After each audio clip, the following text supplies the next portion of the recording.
Good girl, Pepper. Good job. Okay, this video is going over leash work and the heel command. When we say heel, what we are asking Pepper to do is maintain a nice, loose, tension-free leash and stay right by our side. And the way we originally start teaching this is typically in an area with fewer distractions, such as the backyard, so that we're just focusing on the actual leash work and not the distractions. And we'll kind of pair that with some training sessions in the front yard when kids are getting out of school, or a weekend where people are out walking their dogs, etc., to work on the distraction work.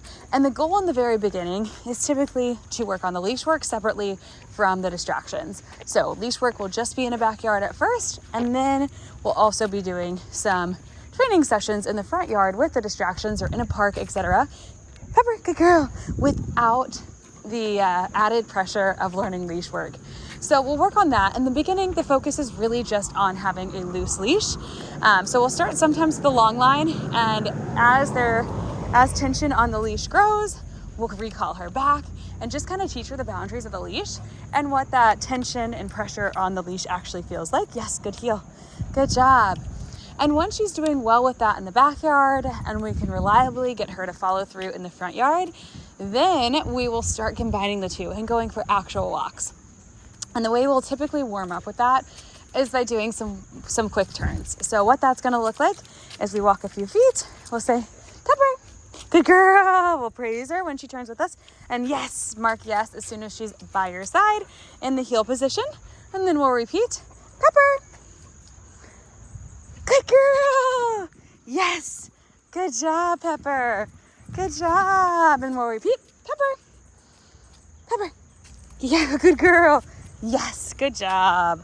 And it's just a way to build engagement in the very beginning. So Pepper is a dog that does have a lot of energy, and she's got some anxious energy at first too. So it is really helpful for her when we first start going out for a walk to warm up with some quick turns. Again, we're building engagement, we're making sure she's having fun and putting her focus and attention back on us, while also giving her a little bit of a reminder as to what her job is when we're on leash, which is to stay by our side.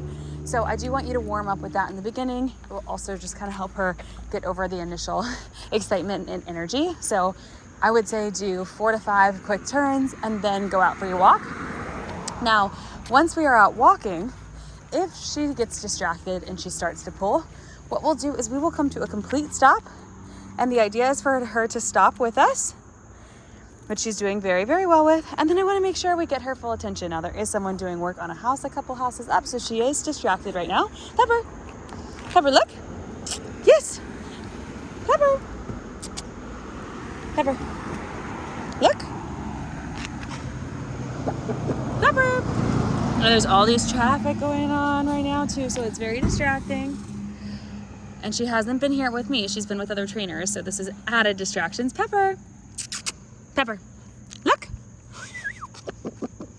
Yes, good look, baby. Good girl.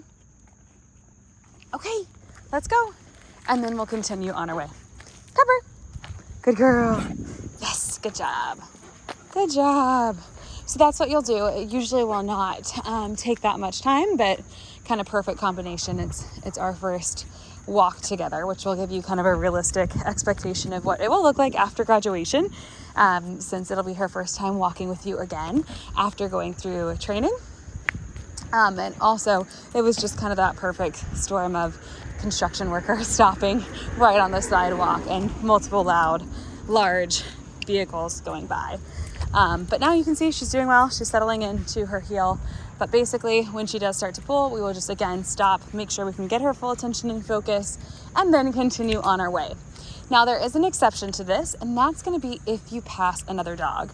Rather than stopping and getting her attention with touch or sit or look, I want you to keep it moving. So if you pass another dog, what you'll do is you'll tell her leave it, you'll take a treat, you'll guide her away, and then once her attention is on the treat and no longer on the other dog, you can mark yes.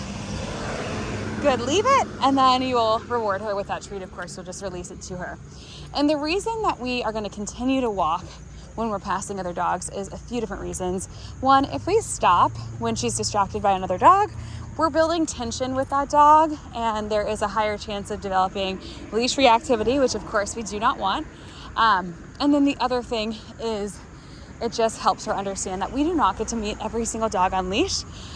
Leash reactivity is quite common. It's a unnatural way for dogs to meet when they are tethered to us. So we want to make sure we're just being as safe as possible. So unless you know the dog, I don't typically recommend on leash greetings when on a walk, unless you do a parallel walk where you're walking next to the other dog for a while and kind of doing a proper intro. If you have questions about that, let me know.